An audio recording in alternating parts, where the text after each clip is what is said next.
Welcome, I'm Dr. Otto with New Start Counseling Services. We are here today now with our relationship panel. This is Hilda. She's our single person in the group, and she's going to talk from a single perspective. She has a strong social network and busy with her friends, work and friends. And this is Veronica. She's 5.5 months married with a new baby on the way, 1 month. And so she's really excited and looking forward to starting her family. And we have now with us Jerome and Jeanette. They've been married 27 years. They have 3 grown daughters. And they have a lot to say on marriage and relationships. And so we're looking forward to hearing from them today. So join us. Thank you. And we're going to just open it up with a discussion. I think our first question that we want to look at is why do you believe the divorce rate is so high today in Canada? So can you just start, and we'll just go with that and just say whatever you think is the basis for that. Okay. Well, I think the reason that the divorce rate is rising today is because people are giving up too soon. Mm-hmm. They're not being committed to their relationships, and I think it's maybe too easy to give up nowadays, and people aren't putting their whole heart and soul into it. Okay. Yes, I agree. I think sometimes, I don't want to call anyone in particular lazy, but sometimes the mentality today is if it's too hard, just give up. So I think that may be where a lot of people are coming from. They don't want to stick it out and put in the work that they need to do to make the relationship work. And it's not always going to be a bed of roses and wonderful.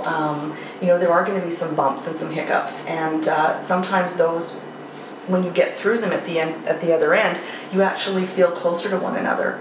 So it's not a bad thing to have some issues along the way. It makes you a stronger person. It can make you a stronger couple at the end. So, but I think that is the root of it. I agree that people are sometimes just giving up too easy. Okay. They get scared and they quit.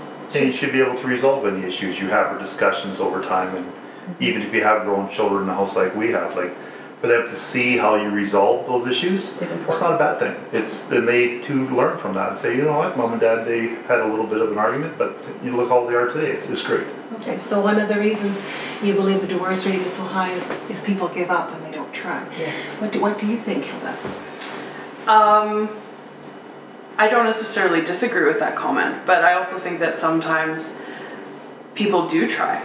And, after a certain number of years, it just loses what it had in the beginning. And then people, they have no choice but to just say, you know what, this isn't working for us anymore. And I mean, it's not necessarily the right way of thinking, but that's just what I think. I don't think it's wrong that people feel they need to end a relationship because it's not working anymore, because also, why stay in a marriage you're not happy in? There's people that have gone through so much in their marriage and that they've worked through it, but in the end, sometimes those things do just break us all down. Yeah. The things that do happen in our lives. So it's maybe not necessarily that people are just like, I'm done, I'm giving up. It might be that they just are like, you know what, we've been through so much, and I don't know if this is going to work for us long term anymore. And even though, it's sometimes divorce is mutual. It's not necessarily one person saying, I'm done with you and I'm out of here, please sign these papers and I'm done. It's also, this isn't working for us and I think we'd be happier with somebody else. Yeah. And, I don't know, that's just how I feel about it. That's fine. Yeah. And that's true. There are people that work really hard, and sometimes one individual is working a lot more harder than the other. Yeah. But the other one doesn't know. Yeah. And then by the time the other one is ready to start working on the relationship, they're done. And I mean, I'm I'm not married and I've never been divorced, but I have friends who have parents who have divorced, and that is exactly what they needed.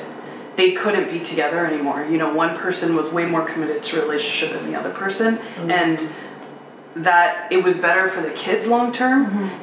They got divorced when they were young, when the kids were still young, and then now as adults, their kids are actually grateful that their parents are divorced, and they're grateful that their parents have moved on and remarried, because it was not a happy home. So I think that there's always both two sides to it. Yes. And yes, there are couples that do give up and they say, I can't do this anymore. And, they treat almost marriage as just kind of like if they're just in a committed relationship for a short term, and they don't see it as, you know, I'm going to live the rest of my life with this person. Yeah. So, And there are people entering into relationships today with already with the premise that this doesn't work out. exactly. Then we will, or we're thinking about how they might help it. You know, if things don't work out, then thinking about how they might leave the relationship. Yeah. You're just newly married. What do you think? What do you think about divorce and the divorce rate in Canada? Well, with divorce rates, I think it's pretty high because there's so much, we gotta understand now that there's so much diversity. There's so many people that believe in so many different things. Like, if a certain culture were to get married to another culture, they kind of don't have the same beliefs. So after a while, after being married, it's kind of like it's not working, they divorce. The other thing I do agree on laziness. Like, I feel like, oh, I can't stand this person anymore, so they kind of just want to move on. And that's where cheating comes along. But what I can speak about is independent women. Sometimes there's that belief where women are supposed to be the provider. The men are supposed to be the providers, and women are supposed to take care of the home, have kids, listen to their husbands. And sometimes women now are so independent that they're like, I don't want to be in a marriage where I'm unhappy, where my kids are unhappy. I could do this on my own, and then they get divorced because they're not willing to suffer through a marriage in order just to stay in a marriage. So divorce rate is high, I think, because women just kind of want to be independent and don't want to lean towards the traditional side of things, because they're like, I can do it on my own. I can raise my kids on my own. I don't need an abusive husband. I don't need to be stay-at-home mom. I can do it all on my own. So I feel a lot of it is independency now. So women have been empowered and they have careers. To it, yeah. And actually I see that as more equalizing the relationship where they both can provide for themselves. I think one of the other issues that I see, and I see that with with my client base as well as individuals, is that this generation of children have been raised in single parent homes. A lot of them have, because this divorce rate didn't just start yesterday. That's it right. started years ago. There's been a trend, and a lot of kids have grown up in single homes, so they realize that I can do it on my own. Well, or they're thinking, if why even be married? I mean, if divorce is out there, and that's what I'm seeing in my family, why should I get married? Or some will come and they say, I don't want to be divorced, how can I stay married? I mean, that's so great. But really just seeing that trend of divorce, what can we say to young people about divorce and marriage? Divorce is hard on anybody, emotionally, financially. If you want to take a couple, even us, that's been married for 27 years, you get divorced, that is the quickest way to financially ruin you. You have to pay half of everything to the other person. You're starting over. We know people that they've got huge mortgages again at the age of 50 years old because they're divorced. And it's hard on their children. Like little kids, to see their mom and dad fighting, arguing, and then split apart, and then they feel like they have to choose one parent or the other is very difficult, and it is hard on families. It's not an easy thing. It's for anybody. And if you can stay together, great, that's perfect. But if you are in an abusive relationship, it's nice that we've come out of the 18th Stone Ages, and women have an out now, especially if they're married to an alcoholic or someone that beats them. You need that way out for sure. That's right. But it's the perfect thing is to have a child grow up with a mom and a dad. Children women are very different from men, and children need to see both their mom and their dads, and that's perfect. We can't always have that, but that's what we strive to have, I guess. And they get the couple plus, they each give 150% to the other person. Like a lot of divorce, as far as I hear, is that someone's given up a relationship, or if it is a mutual divorce, fine, it happens. Yeah.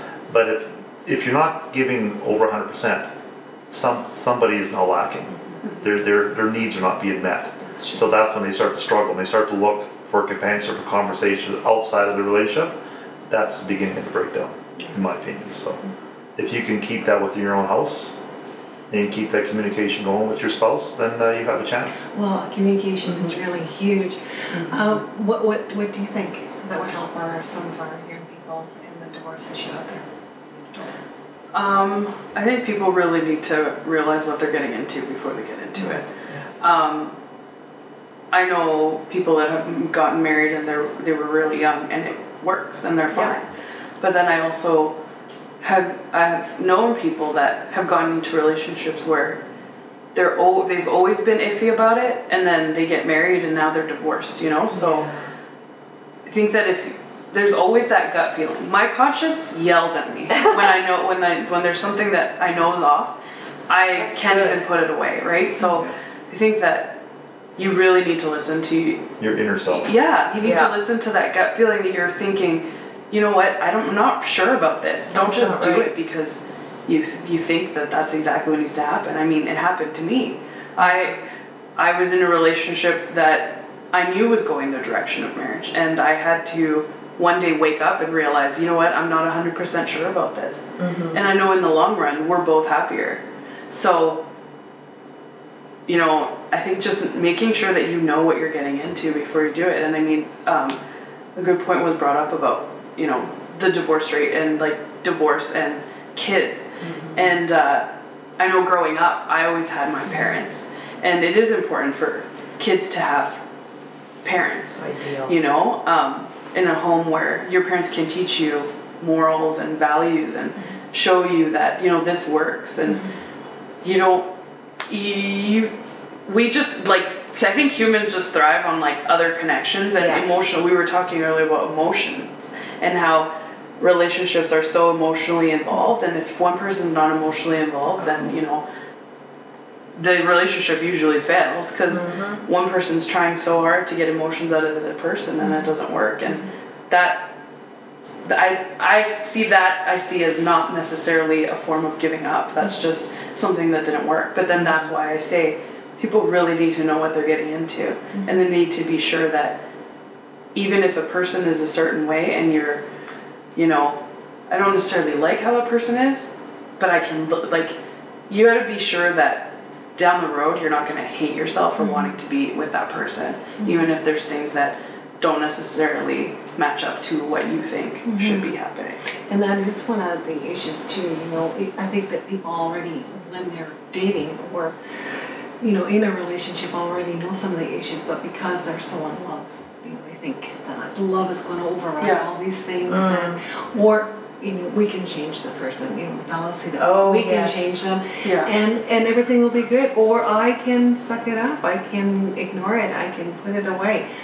However, those are the issues that come up. They come up later down the road. It may not be a month, a year, 2 years. Or why do you want to get married in the first place? Are you trying to run away from home? Do you feel like you can't stand alone and you need to have someone, anyone? You know, what are the reasons for getting married? Well, I was going to add that it's more like people nowadays, it's kind of like they fantasize that marriage is this beautiful thing, and they want to be engaged, and they want the whole fairy tale wedding. It's so commercialized. But they never think and they want to get pregnant, they want to have kids, but they never think past that fantasy stage, the honeymoon stage, where you realize like, oh, well, there's a lot more issues that we're going to have to deal with in life instead of this fantasy. But a lot of couples nowadays, they date for a really long time, and they're like, I'm going to give you a deadline of 5 years, 4 years, and we better get married at that 5th year. And then that other person's probably not as committed, but they're like, okay, I gave her till 5 years, I'll marry her. And then this whole like reality world comes around, they're like, well, it's not as great as I thought it was. So. Well, and you raised a really good point, Veronica. The dating stage and the honeymoon stage, I mean, those are all wonderful stages. But we do, as we progress in our marriage, that becomes that we enter into a new phase. Routine, work, children, dishes, diapers, absolutely, dishes and diapers. And we wake up one day and we wonder, what am I doing? That's right. What am I doing? And everything is humdrum, routine of life.